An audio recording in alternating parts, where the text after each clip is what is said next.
We're back. It's cheesin' time here at the World Championship Series for StarCraft here in Montreal, Canada, as we wind down and get through now to our second half of the round of 16. I'm your host, Nathanius, and I am joined once again by Zombie Grub and Fear Dragon as we make our way to a nice little match here. We've got Haas going up against Time. Fear Dragon, I know you're pumped for this one. We all love watching Haas play. Not everyone loves watching Haas play. I know that there are some people even just directly beside me that really hate Haas playing. But I'm a big Haas fan. You know what? I think that he is a breath of fresh air in the StarCraft 2 meta. Is he though, Zombie Grub? Is he though? No, I'm just kidding. But Frederick not wrong. I am actually everyone loves fun games. All right, we just talked about that for Scarlet and Jadone, right? But it's that thing where I'm like, yeah, but then he meets Cyril and he gets slapped down. So is that the finals that we want, guys? I don't know. So or is this the redemption arc where he slaps down Cyril? Nope, that's not the world we live in. Arc. Gonna get that. Maybe. Time Infinity Stone, rewind that if that happens. So you will go back in time to stop Haas from making it to the grand finals. No, if you have he's gonna to. knock out Time first. The Time Infinity Stone is gone after he wins this match. Oh yeah, we're unintentionally punning. Okay, we've talked ourselves into a bit of a pretzel there as we are getting ready for this next match. Now, everybody knows Haas, our Taiwanese Protoss player, did extremely well in Valencia all the way to the finals. Every single match, everybody's like, of course I can beat Haas. He can't macro. He can only cheese, and then he top-decked and wrecked Special Kellers Inertio and Showtime on his way up to the grand finals, and had a great run. No one expected it. You know what that name didn't list, though? A laser? No. Time. He's never actually beaten Time, so... Would you say that his time has come? Has come. Oh my god. We could go on forever for this, wouldn't we? No, but to be fair, that stat, it's over exactly 6 games, 4 of which I think are from 2017. Yes. And only 2 of which are from this year. So, and that was January this year. So, you know what? A lot of time has passed since then. Thank you. Thank you for that. So we got to see Time play yesterday. Did extremely well, puns aside. Clean play out of him. It was. I mean, I don't really know a crazy amount about him, but he was able to make it his way this far. And we don't, frankly speaking, have a crazy amount of Terrans to cheer for in the WCS arcade. It's usually very Zerg heavy for good reason. We've got a lot of very good Zergs in Europe that all practice and bounce off of each other. All the Zerg role models, all the European role models are Zerg. It's not fair. They are. Not to hog the desk a little bit too much, but I did get to cast a decent amount of time. He plays in a lot of Korean tournaments. And he kind of, to me, he seems to be like most other Terrans, honestly, that want to at least replicate the Koreans to a certain extent. So I do expect, maybe a little bit of for the GSL, maybe it was a bit of foreshadowing that could happen here. But it's not TVP, it's TV.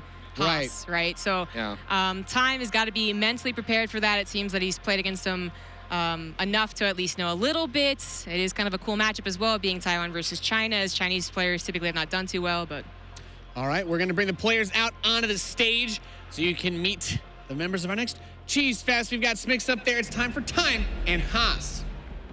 Definitely a lot of cheese today. I can't wait to see what kind of shenanigans we'll be witnessing in this next upcoming match. But as you guys have mentioned, it is time for the second half of this round of 16 bracket. We'll see if our Valencia runner-up is a has-been or not. Please welcome, it is Time and Haas.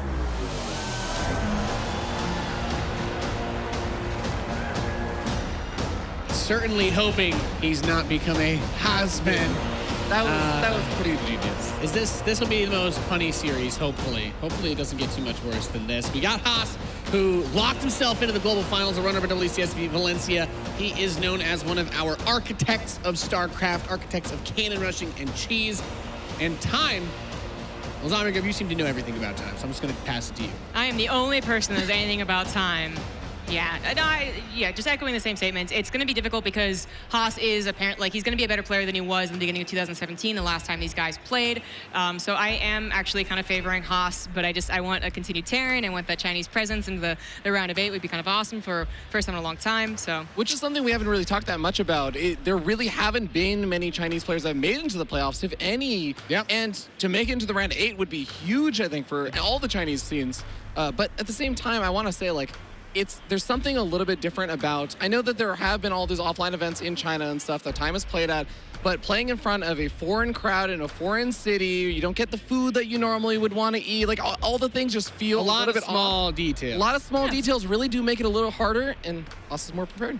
All right, let's find out if Time has what it takes to take down Haas. Let's go. It's Time versus Haas.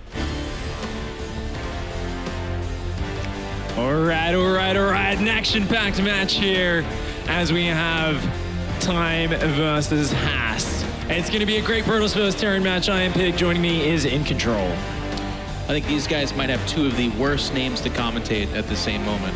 Yeah, this is Time and Has. Are you kidding me? It's going to be punny or cringeworthy or probably a little bit of both. Well, either way, in the top left-hand side, as the blue Protoss, it's Has. Has he got what it takes? We're starting early. Let's get them out of the way before the hype starts. Oh, they're going to be out there. And down here in the bottom right-hand side, in the red, the Terran player. He is Time. Last time we commentated these guys, I didn't realize how much I would say Time until you commentate Time, and then you're like, well, holy cow. Yeah, I say it a lot. You know, there's those names, Probe, whenever I'm commentating him. Yeah. You don't realize how many times you talk about the workers until you actually commentate Probe, and then it gets really awkward really fast.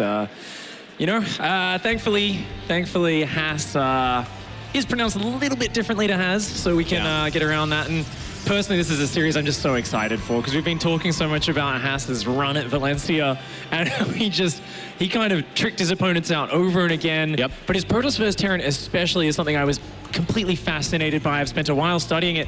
He did a lot of these builds where he'd alternate between doing kind of like cutting probes, getting the fastest proxy robo or Stargate out, and going crazy aggressive.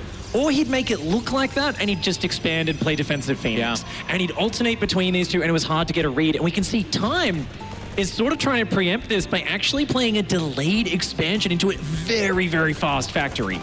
And that's always kind of I want to call it a trap, but it remains to be seen if it is a trap. But it's one of the ways that a player like a Has makes you fall away into his game. You stop playing too safe. If he's out on the map being aggressive and I can just get, I don't know, a Cyclone or a Liberator or anything even in that mineral line, I can just win the game. But very often, that kind of chaotic, scrappy game is exactly where Has wants you to go. And the tough thing is, it's not like you don't do that then, right? It's not like you go, well, if that's the case, then I'll never be aggressive. No, you can't do that either. It's just that Has reduces the game into these weird times and moments, and then is the more experienced player. Yeah, he is just so good at that. And I mean, you can see Haas has actually checked everywhere for proxies with that probe. He's making sure that in this current meta where Terrans love to build their buildings on the other opponent's side of the map, he's not going to do that. But Haas is actually playing somewhat defensive and a little bit safe in response to Time's very strange opening. He's actually gone Robo into Twilight behind this. And as this Adept Shade in, he sees there is an expansion ready, and he's just going to take out a few SCVs, but really hasn't seen the tech yet. He's just seen a few Marines and Hellions, and he's got to be wondering, what's next? Is it a Widow Mine drop? Is it Cloaked Banshees? Doesn't quite have that information. Yeah, I think everything he saw is pretty vanilla, very plain. Now back at his home, and that's where my eyes are glued, because he can go anywhere. He can just be one thing for a second, then it immediately turns to something else. You can see he's immediately kind of posturing in case it is some kind of Hellion run by. The Twilight Council is finished. There's nothing queued up just yet, so that has me thinking Dark Shrine. Could, of course, still be anything else. He does have that Robo for the drop. He hasn't even built an Observer yet with that Robo, has he? So, I mean, there are 3 more gateways coming down already. Is there a Prism out yet? I don't think there's anything. And he's just going into a DT Shrine. So Haas is he's opening up his tech and his production, but he hasn't really committed to a lot of units. And Time is preparing here. 6 Marines and a Widow Mine about to drop into this main base. 2 Stalkers are quick to react, microing forwards. The Hellions are going to try and dive in the base at the same time. But just creating a big problem here is Time. He's trying to get a lot of damage. Those Hellions blocked off. Complete wall off on the natural. Great response there by Haas. And these Stalkers are going to micro this down steadily. Yeah, and the Medivac is quite low in health. He's not shooting it now, strangely, as it's like a huge target. There we go. And he does get it. And with that Observer out, he actually is going to take 0 damage from that Widow Mine. Of course, as I stated, for some reason he leaves it like 3 health. And the damage is coming through a little bit. Yeah. But was the Dark Shrine even scouted? Yeah, that's definitely a concern here. These Marines are just they not survived. dying. Finally, they go down. Those Hellions have actually been killing a few probes over the gateways. Oh, it does get scouted. Okay, has spotted that. And there's a Raven already almost out anyway. So not a bad pressure for time, simply because he occupied so much mining time there. Took out a few units. And behind it, remember, he's had an expansion. He's going into Marines and tanks. He's just going to try and lock himself down on 2 bases. And whenever you're looking at a Terran who's only down a couple of workers and the Protoss hasn't even started an extra base, that's good for the Terran. Those mules add a lot to your income. Absolutely. And with this Raven out, the strategy that has been kind of leveraging for a while here, should it be shut down? And it is a full wall in, by the way. So when the War Prism occupies itself by going across the map, and as Pig pointed out, I don't think there's a probe outside unless he just ferried one over. But without that being the case, there is no option actually for a third base for a while here. Yeah. That Stalker cute move does block the Hellions in. And here we go. DT drop coming across the map. Raven, Viking, and a few Marines in the main base. There's a siege tank there as well. So it looks like it's going to be a DT in the main and the natural at the same time. Since there's no turrets, the Raven can't cover both sides at once. The Observer spotted that out. Haas going to start creating some big problems here for our Chinese Terran player. DT drops on top of those Marines. The siege tank unable to fire next to itself. The tank on the low ground is taking huge damage. It's going to go down. And the other DT has already been evacuated to safety. And now it's in the natural mineral line, so it does actually get cleaned up by that bunker. But getting a tank and a few SCVs and a couple of Marines there and scouting out everything he's facing is kind of hilarious, because I did not expect that to happen, considering there was a Raven and time has seen this coming for a long time. It happened. It's all right, Jeff. I'm here for you. I guarantee you by the end of this series, you're going to do something worse than that. Yeah. It's inevitable. The DTs are just going to kind of go back, break out of his wall in. The hot problem in Haas's build up here is no third base. He's going up to 8 gateways, charge, immortals, and a forge. So it definitely looks like he'd like to make a 2-base attack work. There's probably going to be a third Nexus, but I can't imagine Haas ever goes past about 50 or 55 workers in this game. Yep, there is that third Nexus right there, as you called out, but there's something we've seen from him is like a low upgrade. We see armor being upgraded there, but it's late. And then just a huge army that kind of capitalizes on a move out or a third base attempt from time. Now, as we can see so far, it's him that wants to be the aggressor off that Raven. It says, hey, your DT tech didn't do much. If I push out with a big Marine tank army, I should have the upper hand. Oh, look at that. That DT just completely unafraid comes in, realizes, of course, that Raven is not at home, but a scan will go down, and the Marauder and the Marine are going to take down that Dark Templar just barely. Viking gonna land inside the main mineral line. It actually could take out that Stalker. It's gonna be really close now. Oh no, that could cause a big problem. problem for sure. Widowmines, tanks, Ravens, Marines, and Marauders up in the third at the same time here. Charge is not finished just yet. The third has to be cancelled. And finally, that main base Viking did get cleaned up, but it got a Stalker and 3 Vikings. Nice damage.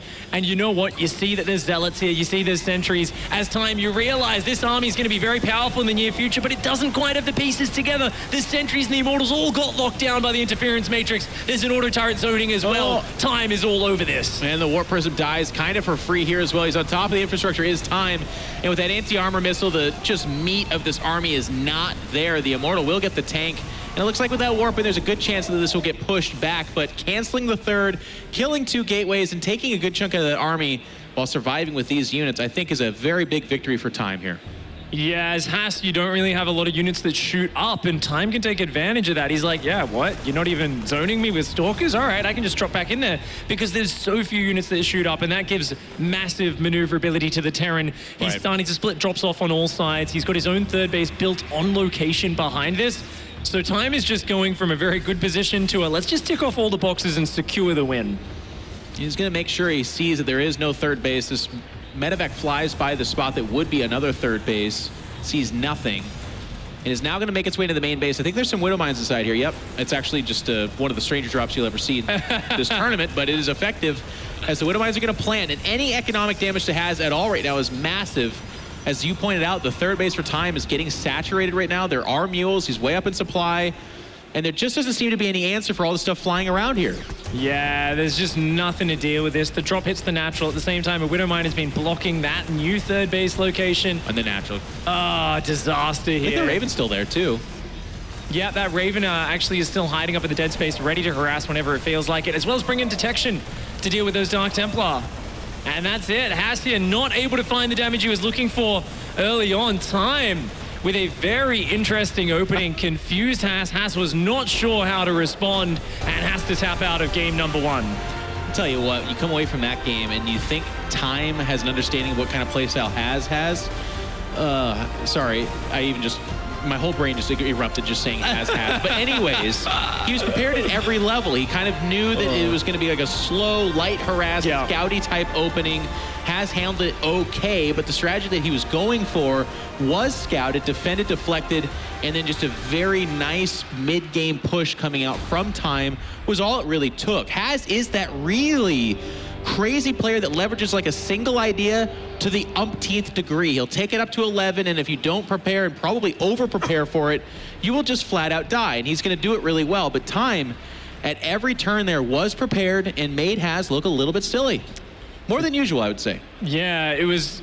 I feel like Haas had it in his head that there was a building on his side of the map and was a little bit afraid of it. We saw him go very fast robo. He was scouting for the corners with the probes, occupying, a lot of his attention with that, and then didn't really use that robotics for a while. He built the Twilight, which also did not get used for quite a while, and then instead decided to wall off with gateways. So we saw a Haas who was very uncharacteristically the indecisive player. Normally he's the super decisive one. He likes to be the actor, not the reactor. He doesn't like to be on the defensive trying to scout and respond to his opponent. But Time kind of put him in that position. So if this is the sort of style Time is going to go with, I want to see Haas just do something crazy. I want to see him say, look, I'm not going to respect the fact that you're trying to go for a fast factory or you're hiding your buildings. I'm just going to commit to my very fast, proxy Stargate or proxy Robo. I don't think he can afford to second guess himself like he did in game 1. One of my favorite things about watching Has play is the complete lack of self-awareness. Like, just as a person, when you look at him, he looks like he's super, super deep in thought. And he is, to be fair. I'm not saying that he's not deep in thought, but in his head, it's like, is it DTs? Is it cannons? Cannons into DTs? Do I do proxy Immortal, proxy Tempest? No, not Tempest. DTs into Tempest? It looks like he's like considering the greater numerations of the world. Nice shirt, by the way, that guy right there. Wow. What a handsome devil. I gotta get myself one of those. Yeah, everyone should. Thank you guys for joining us. By the way, this is an awesome day. We're just is this the halfway mark? Is this the 4th or 5th match? Yeah, we're somewhere around that halfway point. I think we might be just starting the second part of the day. So yeah, it is of course the round of 16. We're doing all of the top 16 round of 16 today. Tomorrow we get a action-packed day where it's the quarterfinals, the semis, and the finals to round it all off. So, well, even today ends with, in my opinion, probably the best match of the round of 16. It's going to be Raynor versus Neeb to just be the last match. And I mean, hopefully it lives up to the hype, but as far as potential matches go, the 16-year-old that is just trashing everybody and playing really well versus Neeb, of course, who just had he top 4 GSL, one of the best fishes we've ever had, almost made it to the finals. It's a rematch of their GSL matches to add to it. So, that's definitely going to be really exciting. And we've had a lot of very interesting matches to get there. I've been keeping my eye, of course, on Lambo's storyline evolve as he has just looked so good in his games. He has looked so strong. But these two players are two of our question marks. Haas, the runner-up from the last tournament, but we don't just automatically say, yeah, he's automatically going to achieve that same result again. It's tough to do that, but both players are coming out swinging so far, and we're about to launch into map number 2. And here we go. In the lower left-hand side, needing your support to claw back into the series, it's the Blue Protoss Has.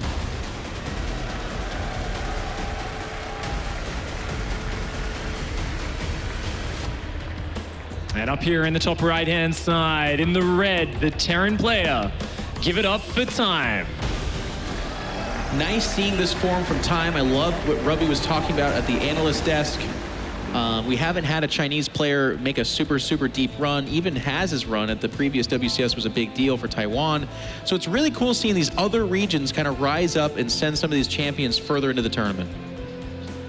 And fascinating build to start out here by Time. It's looking like it's going to be a Marauder rush, I think. Oh, maybe not. Double gas back at home, actually. And is just a proxy barracks here. Oh, that probe is so close, but it's gone away. It goes elsewhere, too. I mean, I was going to say, this. You'd never check there. No one proxies there. We saw Showtime, of course, earlier, and a few other players with these very advanced scouting paths looking for where the proxies might lie. But the Terrans are adjusting on the fly as well. They're saying, look, I'm going to put it somewhere where no one else has put it before. And it's very hard to identify. Haas just expanding here. He doesn't know about the fact that Barracks is on his side of the map. He's about to find out as that probe enters Terran territory, and seeing that depot, he's immediately going to go, oh, okay, something weird's going on. He's going to see workers mining on both gases, and alarm bells are going to start ringing. The Zealot starts up at home for Haas. A second pylon will have to go down immediately as well, so he doesn't get too supply blocked here. And it's all going to be about the micro. That's actually a forward factory. That's a very, very close factory. Yep, the new world of Terran is you just build your base all over the map and use it that way. The salt in the wound, of course, of not scouting that is that you get a later scout at the main base, and then you usually don't re-scout where you already went. So it's very likely that all of this goes fairly unscouted. Now, Zealot's going to play guard duty and just try to chase off that Reaper, but already 2 probes have died, and it very well is going to be a third and possibly even more. That's a big mess up here from Asky. Oh, he gets the surround. A little bit of revenge there. He lures him into a false sense of security by not microing at all until the last moment when that Reaper overstepped. Still not a bad Reaper. 3 probe kills this early is definitely very impactful. Another one does come in. And that Zealot has gone off to try and find the barracks, and that's going to give this Reaper an opportunity to get even more damage done. This Stalker took forever to get back up here. Haas being way too greedy trying to get that Stalker out of the map so early on. Now here's the worst part. The Zealot's actually going to where the barracks was, finds nothing, and very often that's where the factory and starport would have been. Yeah. But time is tearing a page and perhaps a whole chapter out of Haz's book. Oh, the Cyclones come out. It's already starting to shoo away these Stalkers. Good micro by Haas so far, though. Look at that micro on those Stalkers. The one on the left does end up taking a little bit too much damage, but the one on the right there holding on for now. It is going to get itself into a corner, though, if Haas doesn't watch out. And it does end up going down. The Zealot almost gets the Cyclone. Oh, a misclick from Time there. Accidentally paused it to the north, losing it to a Zealot. Big mistake. Yep, not good. He also didn't get that Stalker, as you can see it shows up with the red health. But it is going to go ahead and finish the job that its brethren started. The Zealot's still getting some wailing hits, though, on that Cyclone. A lot of damage that's pretty unnecessary, as it's going to be very wounded again. And now with the medevac, it's not nearly as scary. One already died, and the other one's super wounded. Yeah, this Cyclone, the only thing keeping it alive is the ability for that medevac to pick it up and dodge the Stalker projectiles. Notice how Time actually picks it up just before the Stalker shots connect, and then immediately redrops it. This is very ballsy micro. If he messes that up even once, it'll go down. This is your new world of StarCraft, where 2 guys are cheesing the heck out of each other right now, trying to get deeper into this tournament. Now, with the second Cyclone showing up, this becomes really, really scary, but he's going to get the medevac, so there's no micro ability here. And everything I just said is basically null and void. You got 1 full health one, and now a Liberator coming out, but those Stalkers can juggle back and kind of alternate between the 2, and one's just 1 shot away from dying. I really like Haas's focus on Stalkers and extra gateways here, because that's exactly what he needs. It's just enough Stalkers to stutter step away from the Cyclones and engage them, and also to deal with that Liberator, but he hasn't spotted the Liberator, and we're going to see these Cyclones poke the front while the Liberator sieges up the main mineral line. The Stalkers all respond to the main, but that allows the Cyclones to run in the natural at the same time. 3 Stalkers actually peeled off, though, and smartly responded there, and actually by relocating with the Liberator, he's going to lose it essentially for free. And with the War Prism coming out, I think the tides are about to turn, where all of a sudden Haz is going to say, how's your defense back at home? Because I'm coming at you. And this Cloak Banshee starting up, and that Starport remaining hidden is very important, but the War Prism might catch a glimpse of it. No, not going to get it.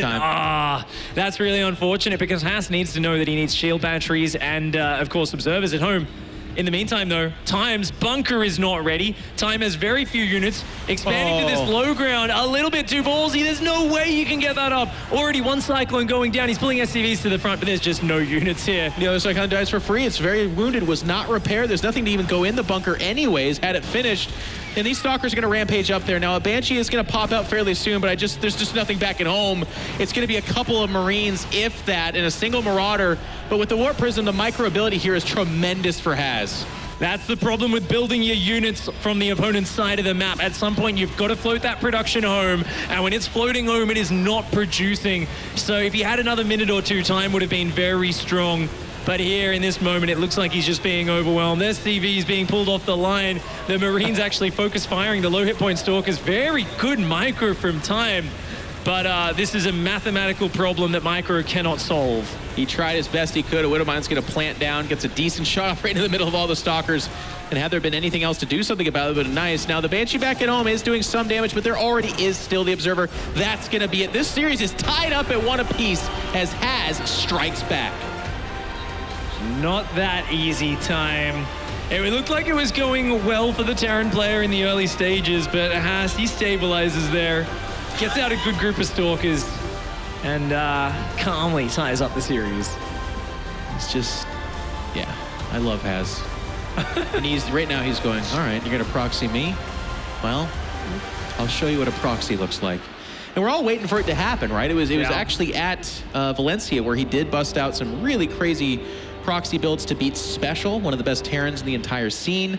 And even at this tournament, I don't have the names in front of me, but he beat a couple Terrans again. Like, he's not I think he like 2-0'd Clem. Something, yeah, I think it was something like that. He's not facing easy opponents and getting spoon-fed these results. He's actually beating very good players, and he's doing it to the beat of his own drum. He's a very weird player, very anti-meta, but there is a place for that in StarCraft, and it makes for exciting games and fun, if not frustrating for our poor pro gamers. Of course, the next map is going to be Lost and Found, and that was Time's preference there. So up to now, Time won his map of Dreamcatcher, and Tass won his map choice of Blue Shift. So Lost and Found is going to be the next one. In the vetoes, we did see Acid Plant vetoed by Time, a map with a lot of kind of space across it, but also a lot of places to hide things. And Parasite, the biggest map in the pool, vetoed by Haas. No surprise there, I guess. He seems to enjoy the shorter maps. Blue Shift, of course. Cerulean later on as well, we'll get to when we do make it through to map 4. But interesting to see what Haas does. I've been thinking a lot about this conundrum of the buildings being built on your side of the map as the Protoss player. There's that proxy gate build I've been thinking about, how does that do? If your opponent's barracks isn't at home, surely they're going to struggle with some very early Stalkers pushing up your ramp. You're going to have your own Zealot and then an Adept or a Stalker at home as well. I'm very curious to see someone commit to that, but funnily enough, even though that's a very aggressive build, that's like the mainstream Protoss versus Terran aggressive play. And Haas very rarely plays the mainstream one. He does the proxy Robo. He might do a proxy Stargate or do some sort of, very fast Zealot Stalker pressure into proxy DT. Very rarely will he go for that. Kind of interesting to add to your theory crafting you're doing there as well is if you're going to do a cannon rush or some kind of proxy play, but you think the Terran player will do it as well, it just adds that little extra element of I'm not sure. I don't know. Like the Reaper shows up before Stalkers do, of course. If you're double gateway because you have one at home and one out on the map, and they build their whole base up there, it just gets to a weird place. And I think that might be a little bit of the hesitation that we're seeing from our Protoss players. But one guy that doesn't usually hesitate is in this match here, and he's in the top right-hand side. The blue Protoss, it's Haz. Deep in thought. Cannons are Dark Templar. And his opponent down here in the bottom left-hand side of the map, no doubt also considering what options he and his opponent have. The red Terran player, hailing from China, he is Time. There's 2 probes on the map, Pig, and with those 2 probes, they carry 1/2 of my heart each. Because it's cannons. It's Lost and Found, buddy. This is the best cannon map. And when he did this against Special back in Valencia, he actually hid the first pylon out of vision.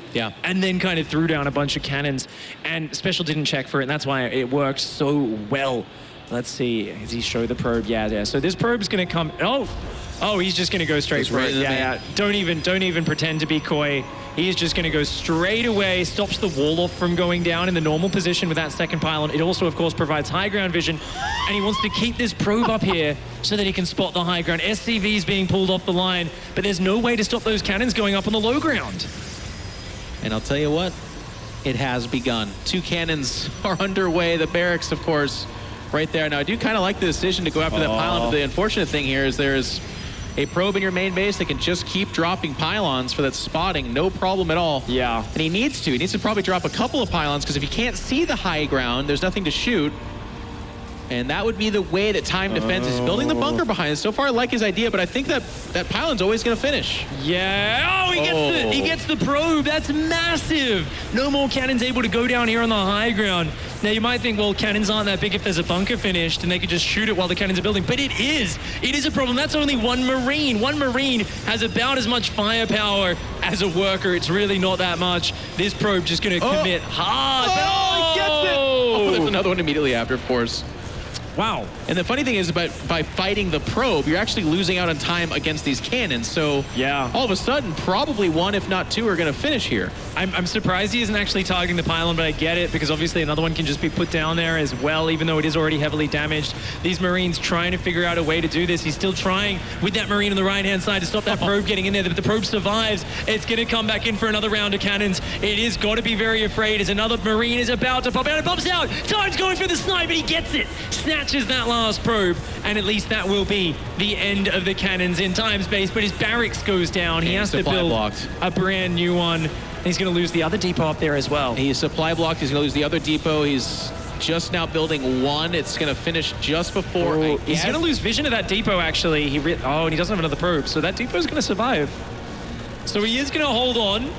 Worker count is tied. Has committed a crazy amount to this, but there's no command center. I think it's even. I have no idea who's ahead here. This is one of those scenarios right now, and yeah, this is weird. Not sure. Has though, then that's the kind of thing to talk about with this. A weird opening like this. Has plays this kind of game 30 times a day, and I'm not really okay. Maybe it's a slight exaggeration. Let's call it 10 times a day. Everybody else, it's 10 times a year that Time faces this kind of thing. So it's just crazy how it puts the game into that weird spot, and it asks Time to improvise, to implement new ideas and to execute off of them, whereas Has is practiced, he's versed, he knows what works here. Now that doesn't always lead to a win, but the point is, Time is in a scary spot. And there's a proxy getting ready for Has, and with 2-gate Stalker at home already, I wouldn't mind just a proxy gateway and go across with a big push, but he's actually forgotten Warp Gate, or he's going Proxy Stargate. This is a calculated choice to skip out on that Warp Gate research there by Has. Yeah. Cyclone pokes in and says, okay, you're still on one base. I'm expanding. But lots of Stalkers on the way, and there'll be Oracles added in. Of course, the bunker has to go down. Now, Time is doing well. He's exerted pressure. He's scouted no expansion. Right. He's got some nice, valuable tech units. But in these games, what does Terran lose out on? It's the extra production and those bio upgrades. They get delayed a long time. It's like, hey, we've got 2 barracks, but neither has an add-on. Neither has Stim or combat shields on the way, and is actually going to move out with a lot of the army right now. And the scary thing here will be, Has is going to see that there's little to no army at that natural. And then the question is going to be, does he recall back, or does he even have the ability to recall back? Because as Pig pointed out, there will be no warp in. So the units back at home are your units to defend this. And the Nexus does go down as well. And I don't know that he knows there's no army here. I don't think he realizes that there's so many units missing right now, and that is a very dangerous drop in your mineral line. A few Stalkers at home, you know, have the potential to defend it. This micro going on. These Stalkers are going to have to pull back. The drop boost on into that main base. Has a little bit slow to respond. 2 Hellions and 4 Marines. A very fearsome probe-killing force there. These probes being lined up. My God. They're Hellions getting so much splash on them. And the Stalkers are forced to recall there. Only 4 probes have gone down so far, but so many are bruised. And that Hellion's still alive. Those probes are stacked. That Hellion looking so dangerous right now. So many probes in the deep orange and red. Oh, no! Oh! It was just going okay, and they all lined up for a 8 probe destruction. And I'll tell you what, Time is taking some damage on the flip side, but I mean, unless it's not enough. 2 to 1 for Time with a shot of 1 Hellion. It worked so hard for that Pig. Oh, man. Wow. Ballsy maneuver from Time, sending that drop across the map. Yes. But, you know, you can't just turtle up and sit back against Has. He got the bunker at home. He had the siege tank out. And that 1 Hellion blast, it was kind of funny. I was watching that worker kill tab, and I was like, oh, they're not actually going down. Has is actually doing a very good job. And it's like, oh, that Hellion's still alive, though. And that one shot hitting the entire probe line, taking down 8 in one go. And he kept giving it to him, though. He kept grabbing a bunch of probes, just kind of clumping them around, and it just led up to that moment in time. Well, with the series at 2 to 1 in favor of our Red Terran Time, we're going to take a quick commercial break. And when we come back, can Has tie it up? We'll see.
are back in the craziest series of today. It is Time versus Has. And it just keeps getting dirtier and dirtier. These players are down in the mud, and it is getting scrappy. It's getting chaotic. Yeah, and Time is one game away from sending Has packing. With all his shenanigans, all his weird stuff, you can see that Time is very much so prepared for this opponent. Love the response. I think it's really underrated for us because we look at some of this in our calm kind of, just observing ways. And it seems like a lot of these equations are very simple, but for you in that game in the round of 16, playing for a spot at BlizzCon perhaps, or at least the pride of going further, it ain't so simple, but Time is executing very, very well and holding off the aggression of Has so far. Well, let's see if he can keep doing it. We're launching now into map number 4. And up here in the top right-hand side of the map, introducing the Blue Protoss player, he is Has.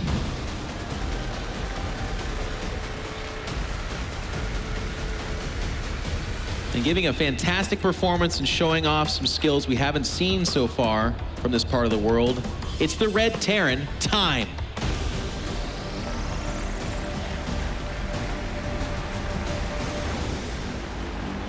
And what does Has do now? We have a probe going across the map, and of course that you would think to yourself that could just be a probe scout. Very often it is, but with him, oftentimes it mutates into something completely different. Oh, I mean, this is such a fast pylon. It makes me think that proxy gate? Yeah, you were thinking about it. The barracks is just at home, though. It's just, it is a gas first, I believe, but, or barracks gas, actually, I think.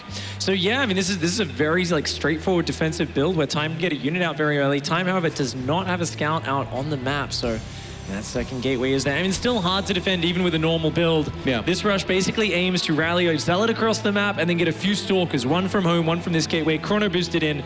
And because Terran often puts their expansion down on the low ground before scouting, suddenly they have this huge investment that's very exposed. So even if you're never going to crack the main, you can still get big damage done. And already stealing a second gas there is Has. You can even go super all in with this push and start building a massive shield batteries in front of their ramp and just try to bust through. If there's one person who's going to try to do that, it probably is Has. Well, I was going to say if that gas steal tips off Time, it would show in the form of not taking the low ground natural, but Time is going to go ahead and do that anyways. And there's that Zealot that Pig was talking about coming across the map. Now, Pig, what about Marines first here? Because often we do see a Reaper come out, but in this case, it is going to be a Marine. Is that good or bad for Time in this defense? The problem with it is it isn't going to be as maneuverable. That is TV. Just giving the Zealot a bit of a hug before he does brush past. Slows that down a second or two, might be impactful. But the Marine has, roughly similar damage output to a Reaper, but it does save a little bit more of that money to get the factory up nice and fast behind it. Jeez Louise. Bad luck for Time here as the Marine actually just walks right past this. The first SCV will die.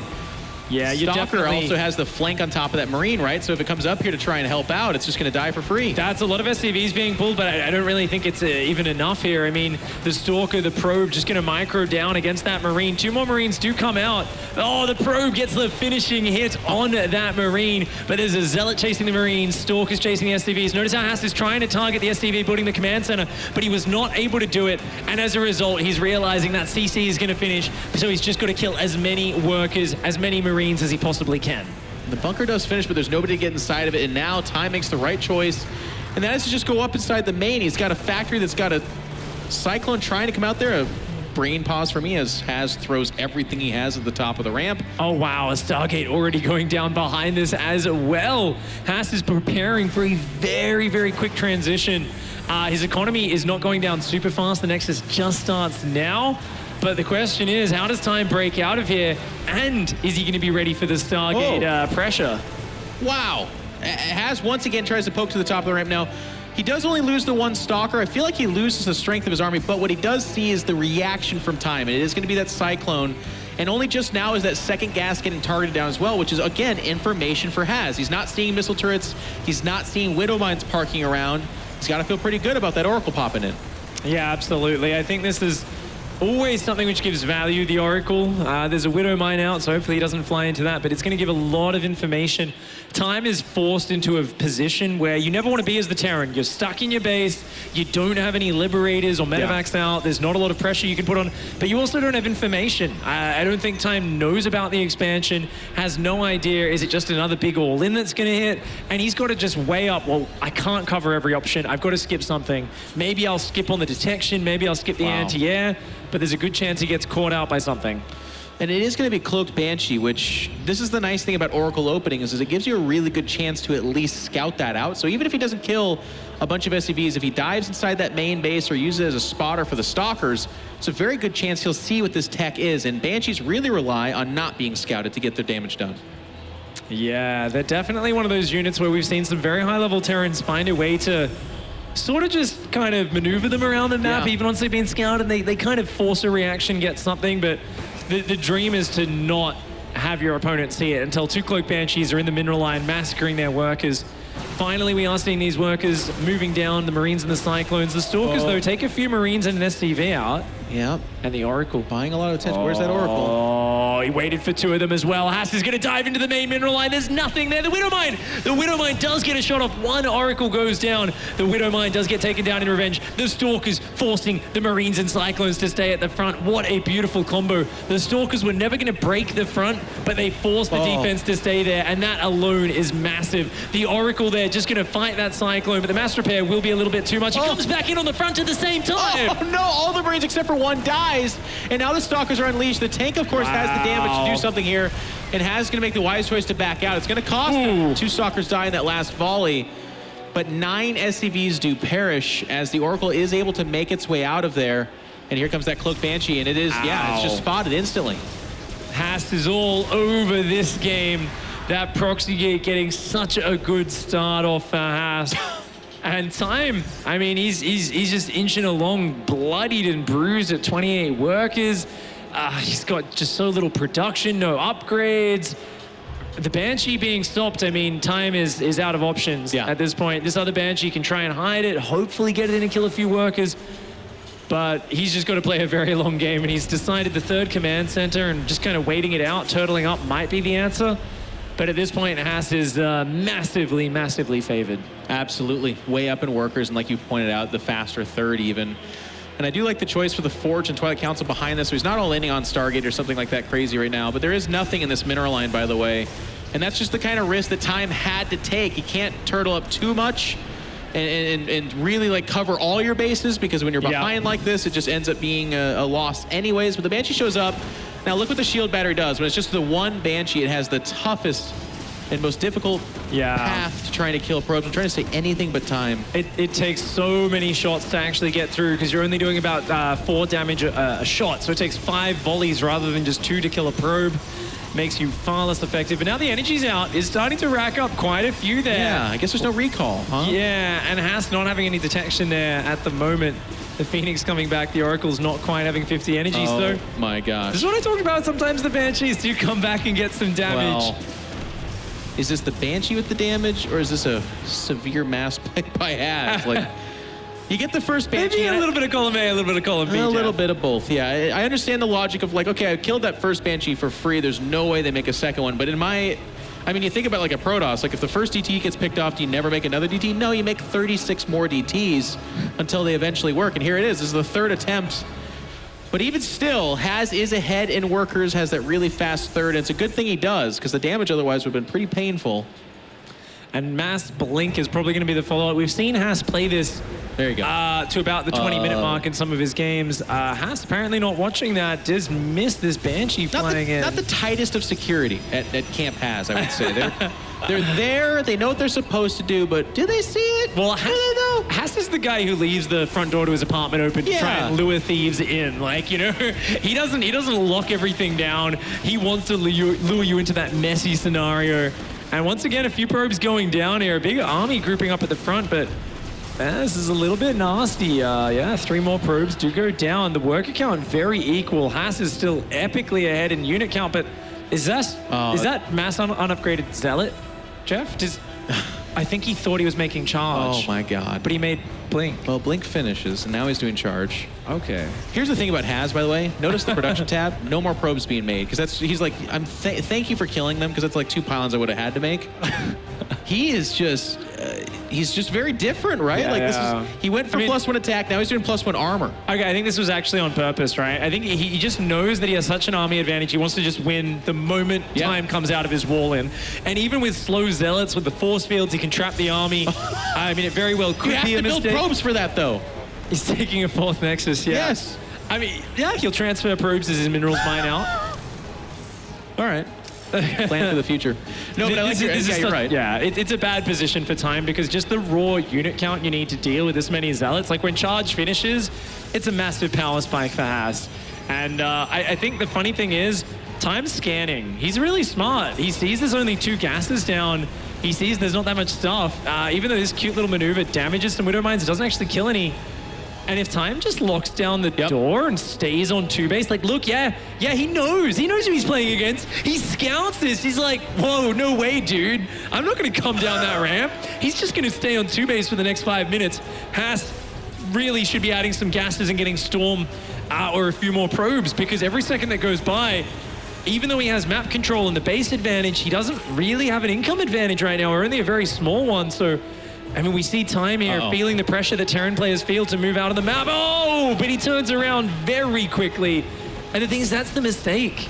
You don't need to pressure against Haas. Against any other Protoss player, you might need to. But get the Ghosts out, get the Widow Mine count up, and just keep your army together and take the slowest third of all time. And there's actually still somehow hope alive in this game for time. Yeah, he can basically circle his base and missile turrets and sensory towers, get full upgrades, move out at 200. There's some Terran players that play that way. It's usually not very effective, but if you're playing against Haz, it might be what you have to do. Now, he's going to try to creep down here. These are all spotted, by the way. So the Widow Mines die, 2 die, and 1 gets damaged pretty heavily there, basically for free. Oh, Haz. You can't, buddy. No way. He's thinking about it. The bio is being a little bit overly conservative, meaning the Widow Mine shots aren't getting the value. You actually want to have a lot more Marines in front of the Widow Mines to force the Zealots to clump up, and then you start a step backwards so that you both minimize the splash and get the damage done. But Time is worried about the force fields and the flank. So he's saying, look, I 100% lose if I get force fields behind my bio. So he's being very careful. He's keeping the bio behind the mines, and that's the smart decision here. He's just being super careful, but he is going to move down now. Oh, no. Haas is going to pull the trigger. He's going to go up that ramp, but that is a death zone. You cannot break that ramp, Haas. Well, he's learning that now. He's going to back away, but this is something that Pig was talking about. There's no Storm behind this. There's no Colossus. There's no splash damage whatsoever. It's got to be this fight right here. Nice pickups. The Zealot flanks are coming in, but that is just too much bio. The upgrades even on either side, and Time takes a 50 supply lead.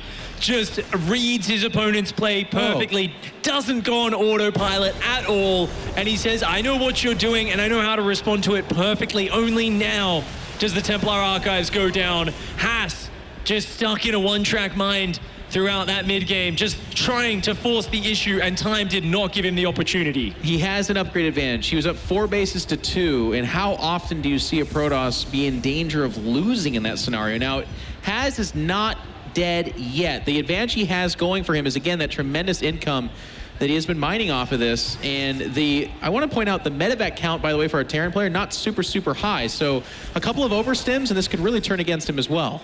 Stalkers and Zealots counterattacking across the map right now. Haas needs to buy time. He can't fight this army front on. He's got to pull Time home, but Time, I think, might have enough units to hold the main ramp. He's going to lose a lot of workers in his natural, though. Yeah, he's going to ferry back behind his wall in. Haas wants a base trade here. His Storm is almost ready. He's got Zealots hitting the third at the same time. That tank will not be able to defend that. The main base is being breached. Haas, despite this game going terribly awry, looks like he's being decisive enough. Suddenly, when put behind, he knows exactly what to do. Time is way slower to get in here with the base trade. Pig, the Storm is about to finish here. If he's got some Templar and can land any Storms at all, that could actually turn this game into a huge victory for him. I think it is just the 1 Templar so far, but this army that's out on the map for Time is really scary. A few high Templar landing those Storms could be big. There are Ghosts out, and there's still a very scary army for both sides. Those Widow Mine shots in the north of the base just took out about 6 or 7 Zealots. A lot of Haas's army did go down, but the production has been breached. Haas's production still here for a moment, but Oh, one big Zealot warp in. That might be all he needs. He's got Psystorm. He's got a few Stalkers to deal with the Liberators as well. And every second that goes by, Haas is able to build more units. He should not be engaging down there, though. No, a little bit of a misstep. Yeah, he just kind of sloppily A-moves some units down there. The fight inside's going okay, but it's the micro battle that's occurring here where the Liberator's picking off some key units. It's this right here, though. Is there going to be any storms? He actually backed off. He's got the 2 Templar, but there are still ghosts out here, and if they can land any EMP or snipes here, it's it. The storm! Kind of a whip. The first one's not great. Oh, the EMP misses as well. One good storm goes down, takes out a bunch of the Marines. Of course, a lot of the bio will be able to heal itself up over time with these medevacs, and the Zealots going down. There's not enough firepower. Haster's production has been breached. He will not be able to defend his main base any longer. It is going to go into a base trade, and with no flying units out on the map right now for Haas, it could be a forced draw or a win. Time, I don't think he can lose this game anymore unless there's a Phoenix on the map. Yeah, he's going to try to relocate to the middle over there. And his army's stronger, I really do have to say, for time. He is down a single armor upgrade, so that's kind of the... Well, actually, looking at that, it's a lot. It's going to come down to like the Liberators. If he can land EMP center mass on the Protoss army, it's lights out. He only does have the 4 medevacs, and 2 of which are really low in health. It's actually very close. I mean, Time has to start thinking about the draw right now because it's still a very scary Protoss army. It's scary for both sides. Has had money for a Nexus. Oh, he does have money for a Nexus there. Yep. Okay. And he has a bunch of probes too. Yeah, he's got a few probes. All right, there we go. I mean, he's got Ghosts, he's got EMPs. All the High Templar are gone off the map, right? So this is going to be very dicey. If the Liberators are sieged, there's no way to win this fight as Haas. No. If the Liberators are sieged... Oh, he does have Storm. Okay, a couple of Side Storms coming in there from the left-hand side. And these Liberator zones, the siege tank. Oh, very nice. I think you got to pull back. You don't need to fight here. Yeah. I think the EMP is huge all over the High Templar, and he's going to force the fight now. The Marines are coming forward. Oh, flanking where did that come from? Very nice. He's just got to buy time. He's got to regenerate energy now. Those High Templar need to get more energy up. Time is going to take forever to get any production up. Both of them are. And the High Templar are the more powerful renewable resource here. Yeah. If they can just renew energy, get a few more Side Storms, they should be able to do this. And I think both these barracks will die as well. Man, Haas was so far behind in this game as well after that. He was so far ahead and then so far behind. This has been a real seesaw. But down in the base trade, Haas is very, very on point. He's got a full base mining now. He can unsupply block himself very soon. What's in the main base, by the way? Is it all depowered? Yes. Yeah. But he's still got the tech. He can actually... He has a Templar Archive. He has a Templar Archives, yeah. If he gets any gateways at all, he can actually just start making Templar. Ooh, I mean, if he could even he has take 2 gas, so never mind. That would be crazy. But definitely right now, it's just okay. Widowmine did get a shot off there, I believe. Gotta declump the Templar, man. Yeah. Is it just the 1 Ghost? If we could get the units tab up, by the way, that would be the more... Yeah, 3 High Templar versus 1 Ghost, so... Definitely, a good couple of snipes, good couple of EMPs, good couple of storms could change the game. Widowmine's going to come in here and try to harass, and Time just seeing this, it puts the pressure on. He realizes, wait a second, I've got to try and deal with this. These Stalkers going to try and harass from the high ground. Very cute moves by Haas. Yep, and it's a problem because it's going to be the whole army moving across the map, and he could actually just jump down and snipe that orbital, by the way, and really, again, have this game. Oh, Storm's landing on top of Liberators. Oh, they're out of energy, though. They're out of energy. The High Templar just walked to their death. Oh, the Marine Marauder take them out. There's nothing that shoots up on this side of the map for Haas. And he's running the Zealots. Oh, no. Getting free shots here. No. Time finds the angle. He knows there is nothing to fight. The Liberators on this side of the map right now. Haas might have let this one slip away. He doesn't have any production up right now. He's trying to sneak his probes back to the north side of the map, realizing this base is going to be evacuated. Gets 1 Liberator, but he's got the weaker army now, I feel like. He's actually running for good. Yeah. The probes went across the map, by the way. They're kind of making their way back up there. They're not mining. Yeah, this is just a duck, duck, goose game right now, and Haas is the goose. Right now, things are getting very scrappy. There's still so many medevacs just able to heal this forever. Their ability to just heal nonstop is crazy. Now that the High Templar are gone, I mean, damaging the Libs looked nice at the time, but it opened up those High Templar to go down. They were not being protected. Time gonna bring in a Liberator on the mineral line as well. The crisis management in this game has been off the chain. Those probes trying to evacuate and hide. Haas is just gonna try and play a very slow comeback. But honestly, that's a long time before that's going to kick in. And I think our Terran player here is going to realize something's up. Just chasing these units across the map. Liberator count is just down to the 2, but as you point out, the medevacs is the big concern for me. He can keep stimming and just keep up the aggression, and that army is so much stronger. He went up and took his natural again, by the way, which is a depleted base. So even when this finishes, I think it'll be kind of hard for Time to figure out that he has it. But the income that comes from that base is going to be really unimpressive. Yeah, I mean, this command center is going to be lifted off. If he could just win. That could be huge. Where's the SCVs? There is a barracks floating on the right-hand side in the dead space. Oh, all right. Safe from that. That command center taking a ton of damage, though. He's sending a Stalker to the high ground as well. It is burning right now. All the depots going down. Time took a long period over there on the left-hand side of the map to clean that up. Oh, it's on fire. Yeah. It's the barracks that's safe here. Yeah. There's no way to eliminate Time because that barracks is out of reach until Haas rebuilds his tech and his Stargate. The crazy thing is Time has no idea. Look at Time's vision.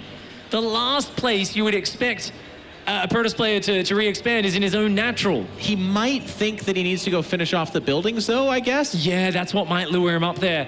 But for now, look at the way Haas is moving. He's just trying to keep him occupied, and Time is like, what are you doing? He's like, where is your economy? Where? Because he knows, because Haas hasn't been revealed, there has to be a nexus somewhere. And he might find that nexus. Oh, my lord. Oh, that's interesting. A single pylon in the main, Haas has his production back up. High Templar tech back up. He just needs to take double gas, which he's just taken on his natural. He's going to start mining those gases. He sent a probe into the main to repower he has it. Templar. Yeah, and then he can just warp in High Templar. It's going to be insane. I mean, it's only 1 or 2 storms to absolutely win this game. That's actually the final SCV, by the way. So this game, at best, well, I mean, Haas can still lose. Yeah. Time can only win if he finds what's going on. That's a Stargate right there. Oh my gosh. He already has a Stargate. Yeah, that's a game-winning. If he just gets out a single Phoenix, that alone can take down the barracks in the corner. And Haas is shaving off some units here as well. Wow. The madman Haas, he just knows how to play these down and dirty situations. I absolutely love seeing this. Just a player. Oh my God, and he knows that's the final building. He knows that's the final building. Yeah, he's been here before. He's going to be here again. Haas is still not mining gas. Okay, there he goes. He just started, actually. He realized immediately. Oh my God. Oh no, he's dumped it into the Void Ray. He's got that Void Ray chrono boosting. And finally, Time sees it and he goes, oh man, he's got to feel his heart. He sees the Stargate. He has to know. Oh, man. He knows he's on a timing. He's got to get up there. He has to cut off that Void Ray. The Marines are desperately stimming. The base, the Void Ray. He's got to stop that Void Ray getting out. If those Marines don't get on top of that Stargate. He doesn't know. Oh, no. The Void Ray is out. The barracks is trying to flee for its life. It just has to set fire to it. The Stalkers are there as well. The Stalkers are going to dive on it. Nothing can stop it. That's going to be it. Haas wins. Holy cow. What a weird game as Time taps out. And the base trade got weird. I'll tell you what, you make for some fun damn games, man. That was crazy. That might be the first time I've actually seen Haas shake his head after a game and go, man, that was a crazy game. He's like, even for me, that was really weird. I'll tell you. Wow. Oh, man. I'm going to take my hat off to Haas as well, because there's that moment when he lost the High Templar. Yeah. Literally the second those High Templar died, he knew that base was undefendable, and he pulled every probe around the left-hand side of the map into his old natural expansion and retook it. And that went unscouted for like 5 minutes. And it's just that ability to make that snap call under so much pressure. I don't know how he does it, but Haas is a genius, and he's taken it to game 5. This is amazing. Well, it's fun seeing his strengths carry him, right? Because it's been decision-making, it's been playing outside of the box. But to be very honest, in that game, there was an absolute metric crap ton of mistakes. There was a lot of really weird choices that could have thrown the game, could have cost him, and it very likely almost did. But then when it got down to the few scrappy units, and like you said, the really cunning decisions at that time, all of a sudden Haas really started to shine and drag this one back into the light and allowed us to go to a game 5. It wasn't off the bat, like we just saw Showtime where it was like, amazing choice, great execution, bam, boom. This wasn't that. This was clever, unique, and like you said, crisis management, really well done. This is the sort of player Haas is. He commits very hard to his strategic choices, and sometimes you get a guy like Time who was so on top of his scouting last game, he refused to step into the many traps that Haas was laying for him until, of course, that base trade came around. So hats off to Time for surviving as long as he did, bringing it back into a lead. Did eventually slip away, but we are now going into the last final map. It's going to be Fracture, a smaller map, one of our new maps that has a lot of different crazy builds on it. It's going to be exciting. It's game number 5 to see who goes through to the WCS Montreal top 8. If one of these two players will do it, and they're going to take a deep sigh, by the way, and tonight be like, wow, can't believe we just did that. But here we are, game number 5 on Fracture in the top left-hand side, making for a super fun game in the previous one to come back and win it. It's the blue Protoss Has. Does he have enough magic to do it again? Standing in his way down here in the bottom right-hand side of the map, in the red, our Terran representative, he is Time. I mean, that last game, by the way, we could sit and talk and think about that, I feel like, for a week. There was so many weird little moments. I loved your call about Time pretty much recognizing, hey, I just sit back here, I get some ghosts, I really slowly push out to a third, and that seems to be the order, but it's just such a weird game behind that because Has up on 4 bases, so you can feel the pressure normally for Time where it's like, well, hey, if he's got 75, 80 probes, 2 forges going, there's no world where I win this game. Little does he know, behind that it's 53 probes, 1 forge, kinda, and no splash damage. Like, Has is such a weird player. You have to just scout everything, and even then you have to kind of question yourself. Yeah, absolutely. And it looks like it is going to be a proxy build again this time around. A very fast Gateway and Cyber Core coming down. And looks like he is indeed going to be going for what I would assume be his proxy Immortal Bust. Yep. That is such a powerful build. And when you see it built this close to the natural, it's because he wants that Immortal to come out very early and Adept to spot the high ground and so on. But he's up against the same build as Game 1 in their series with the Marine into a very fast Factory. So this is such an odd situation. Oh. And that Marine is going to take that down. Yeah, Factory is spotted, but the Robo's already on the way here. And that's it. It's going to be this build where actually it's Stalker first. So, okay, the Adept, of course, more important for spotting the high ground against someone who's expanding. But against someone who's building Cyclones very early, you just want as many good fighting units as possible. Stalkers, Immortals, probably getting a Prism out very fast. Has is going to be trying to bust through this ramp. Oh. And Widow Mines. Time doesn't have a lot of information, though, right now. I mean, he knows there's very fast units coming across the map. He has not spotted the proxy just yet. Oh, it's getting close. The SCV. It's going to see it. It's going to see it, yep. And then it goes to the natural, probably sees the pylon there as well. And then all of a sudden, this whole game for Time becomes holding the high ground and defending. Yeah, Widow Mine into tank, perhaps? Yeah, I mean, there's a bunker already there. Ooh, the Widow Mine's going to look for it. It's going to look for this. But nice reaction. Has sees that line, tracking onto his Stalker, moves to the right, just out of range there. Shield batteries are about to start up. So yeah, he's going to just try and bust this. There we go. Marine's going to try and move down to fight this. That probe, though, oh, it goes down. Very nice focus fire. Time has been so on top of that.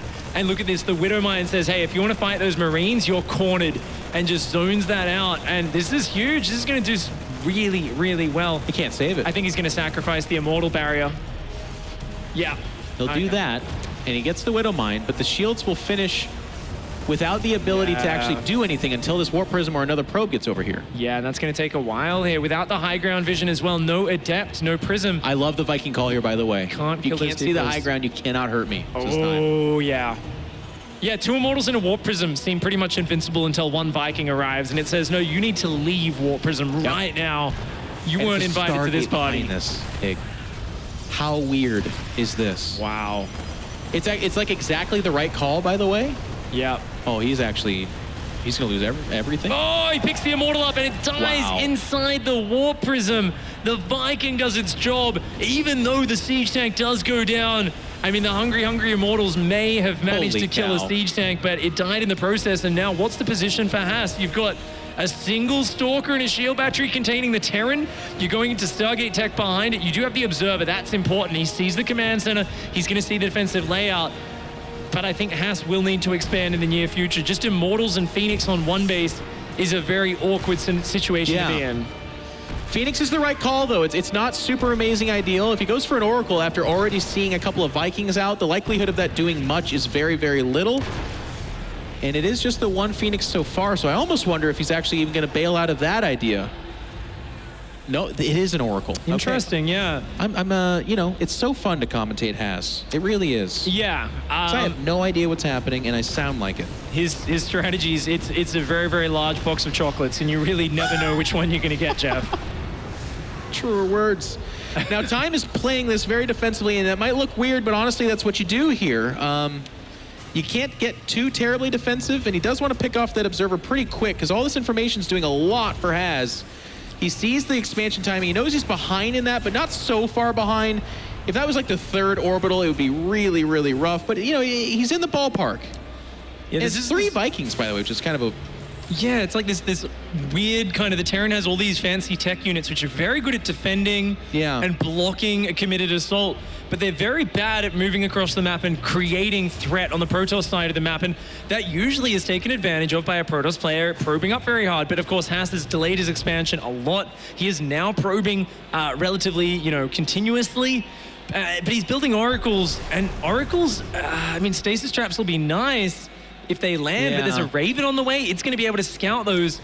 I'm actually very worried because I feel like a stimulus Marine push could potentially even end the game. Just like 10, 15 Marines, a few SCVs to build bunkers. Yep. You've got the Vikings, you've got the siege tanks, you've got this Raven, which is, I mean, what do you got? You've got power units for Protoss. Immortals will get locked down by that interference matrix.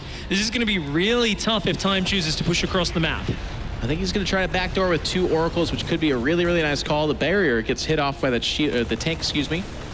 And this is going to be a safe natural. There's not much that he can do here. Is this actually a 3rd Oracle joining, by the way? Nope, it's a Phoenix, which can grab the mine, which I thought I heard burrowing maybe in the mineral line. I think there's something on the left of here. I think there is actually that widow. Yeah, it's on the corner. It's actually waiting just for this. Time sees into the future. And he knows there's a good chance of either a Warp Prism or an Oracle coming in from that angle. Stim is now starting up as well as the 3rd barracks on the way. And wow, okay. He's going to dodge the Widow Mine as well. Going to dive into that undefended mineral line. Gosh. 3 Oracles, of course, able to one-shot SCVs. He's going to take out at least 3 or 4, but hey, that's 3 Vikings. He's got to get out of dodge, and 1 Oracle does fall for that little bit of damage. 5 worker kills, not bad. I think he's pretty okay with this, though. He gets a full look at the entire main base. He does kill some SCVs. And then he sees the 3 Vikings, which is, I mean, he already saw that, I guess, but it's worth it. It's just a good scan of the base. Now, again, ideally, he kills an entire mineral line of SCVs, obviously. But behind this, what is Haz's reaction? We got a War Prism coming out and a Twilight Council. Yeah, he's starting that Twilight Council. He warped in a few Zealots, but they aren't upgraded, and that's the scary thing, that Twilight Council timing. Like, yes, Stim and Shields is late in this game. Charge is going to be even later. He needs to go directly into Charge. If he makes Blink first, I will be very upset, especially with 3 more Zealots warping in. But yeah, it's just going to be really tough. He needs Charge, and he's going for more Phoenix. So this is going to be a real mobile army that looks to jump on top of the Terran and just collapse on it very, very quickly. Don't let the siege units get up. And to your point, though, there's a huge kind of window of time here where Time's army is going to be significantly more powerful. Phoenix are okay, but they're especially good when they're backed up by a ground army. When there's just slow Zealots and a couple of Stalkers behind that, maybe 1 Immortal, that's not much. Now he's going to jump back on this mineral line, but that's a missile turret there, which shuts down this entire thing. He'll get a Widow Mine, but it's in exchange for a Phoenix, which he is reinvesting into a little bit. He's going to go for the combat shields, and quick pull on the repair. And at least a few SCVs. One SCV goes down, forces a bit of lost mining time, but does want to keep those air units alive for utility. Charge is now about halfway done. The Forge is only just finishing up. The 3rd base is halfway done. Haas's macro transition definitely on the slower end of these. He's only adding 1, 2. I mean, he's going to add a few gateways, but the thing about Fracture is this is a really tiny map, so yeah, the push is that 3rd coming. base gets spotted. The Robo's killed. There's no gas at the natural. He knows he's facing a bunch of Zealots, but even then, sure, let's give him Charge. Maybe he'll have that by then, but that's it. It's just a bunch of unupgraded Zealots. Where's Todd when you need him right now? Look at the army supply. It is just insane. Time has all the pieces ready. The gateways are just finishing. He's not ready to take this fight. Charge isn't quite done. It's just 8 seconds from finishing, and the entire army just gets obliterated. Time manages to weather the storm of Haas. Closes out the series 3-2 after a couple of very, very tense games. Very fun series, and Haz once again showing us why he's one of the more fun and exciting players. A nice run for him in the round of 16, but it will be cut short by this player right here, Time, who's able to go ahead and survive the onslaught of weirdness that is Haz. And he's been doing it all tournament long with some really good decision-making, great execution. Obviously, when things got a little bit sloppy, it got sloppy. But at the end of the day, he got it where it counts. He wins 3-2. A very action-packed series from both players. The games were dicey for both players at multiple parts, and it was definitely one where we saw a new build there in the meta for time, and some impressive games from him. Sue, take it away. Thank you very much, Pig. Congratulations, Time. You're moving on to the quarterfinals, and I know this is your first time in the quarterfinals at a WCS event, so what does this moment mean for you? 恭喜你 ，Time， 这次是你第一次在 WCS 进入了8强，你现在感受是怎么样的？我其实还挺激动的嘛，因为当时其实到海选都没有想到能够晋级到正赛，然后现在能晋级到8强，感觉有点不可思议吧。Actually, I am still very hyped because from group stage number 3 all the way to group stage number 1, all the way to round of 16, and all the way to round of 8, I can't believe this is happening. Well, this series against Haas was so entertaining to watch, and it was so crazy, especially that game number 4 had so much action going on. How was it for you? How difficult was it to play against Haas? 这一个跟 Haas 的比武是非常惊险，也是非常激动人心的。在特别是第4局的时候，你跟 Haas 的玩家，你这些动作和你自己的反应，你觉得你怎么样？其实第4盘输掉对我的心理还是有点波动的，因为我觉得第4盘我其实应该已经赢了，然后但是被他翻盘了，但是最后战术执行力最后一盘的战术算是执行出来了，然后正好也很克他的战术，所以万幸拿下了比赛。So I was actually a little bit disappointed that I did not win Game 4. I should have took it, but in Game 5, I restarted my mood and I decided, hey, it's a new game, and I went through with my build, and it actually countered Haas's build, so it went out perfectly, and I won Game 5. And now with this victory, you are moving forward to the round of 8, and that next match it's going to be a Terran. So how do you feel about your Terran versus Terran? 在接下来的8强赛中，你将会进行再次的 TvT。对于 TvT 这个对抗，你觉得应该怎么看？其实因为我和 Special 就一直在韩国练习，然后和 Galazor 也一样，所以我觉得我对我 TvT 还是挺有自信的。然后希望下一场既然都到8强了，那就进4强。So I have been training with Special in Korea, and as well before I went into groups. Round of 16, I have won against Kilazor, and since, hey, I'm in round of 8, might as well make it to round of 4. Awesome to hear. Well, congratulations again. Thank you so much, Frank, for the translations. And with that time, we'll be moving on to the round of 8. Quite the accomplishment after a gnarly StarCraft series as Time manages to tick the clock against Haas and pull this series out. What a wild ride this best of 5 was. I mean, that's what StarCraft was meant to look like. When David Kim gave us StarCraft 2, this is what he envisioned. Can we get him off the desk? We wanted him out of the green room, man. Like, just want him out of here. I just want to say, watching that series was fantastic. Watching that series with Roddy nearby is possibly the greatest thing in the world. Y'all think I was hating. Man. Some salt was flowing, not only in the Twitch chat, but even in the commentary behind the scenes. I mean, that's just the stuff of nightmares. That set was ugly, it was brutal, it was vicious. It was a perfect orchestra with everyone playing just so pitch perfect. I couldn't ask for anything It's like more. the worst analogy ever. All right, well, Time's gonna end up playing a TvT next. Loved his answers in the interview. Seems confident and seems to really be enjoying where he is in his performance. Yeah, well, it's something he should be really proud of. I mean, the Chinese representation for like a couple years at this point, there was a time when there was a lot of them, but like it just really isn't recent. So I'm glad that he seems confident. I'm glad that he definitely. I love that he brought up these training with Special in Korea, because I brought up the whole Korean thing too, and I think he's a really good shot against a Terran. Special's a particularly good player in TvT. We're gonna take a look at the bracket, catch y'all up to speed. As we've been cruising through these matches, a good long one there. That was Time. We'll await the winner of our next series. That will be a TvT between Semper and Hero Marine. Semper, who has only played Terran versus Protoss in this tournament and managed to get all the way this far, beating the likes of Neeb But Big Gabe is going to be a hard ask for Semper. I think Semper is absolutely a massive underdog in this series. I think a lot of people will be surprised if Semper is able to take this. I know he's still confident in his TvT, but even he's kind of feeling a little bit nervous about the match. We'll see how he actually is able to turn things around, turn those nerves into solid play, because TvT is an unforgiving matchup if you make any mistakes. It's quite brutal. Final thoughts, Zombie Grim? I think that Hero Marine does particularly well in this matchup, so I think Semper has like a 5% chance to win. All right, So well, give him. whoever takes that one time will have plenty of time to prepare for that series. So we're going to go to a break, and when we return, it'll be Semper versus Hero Marine.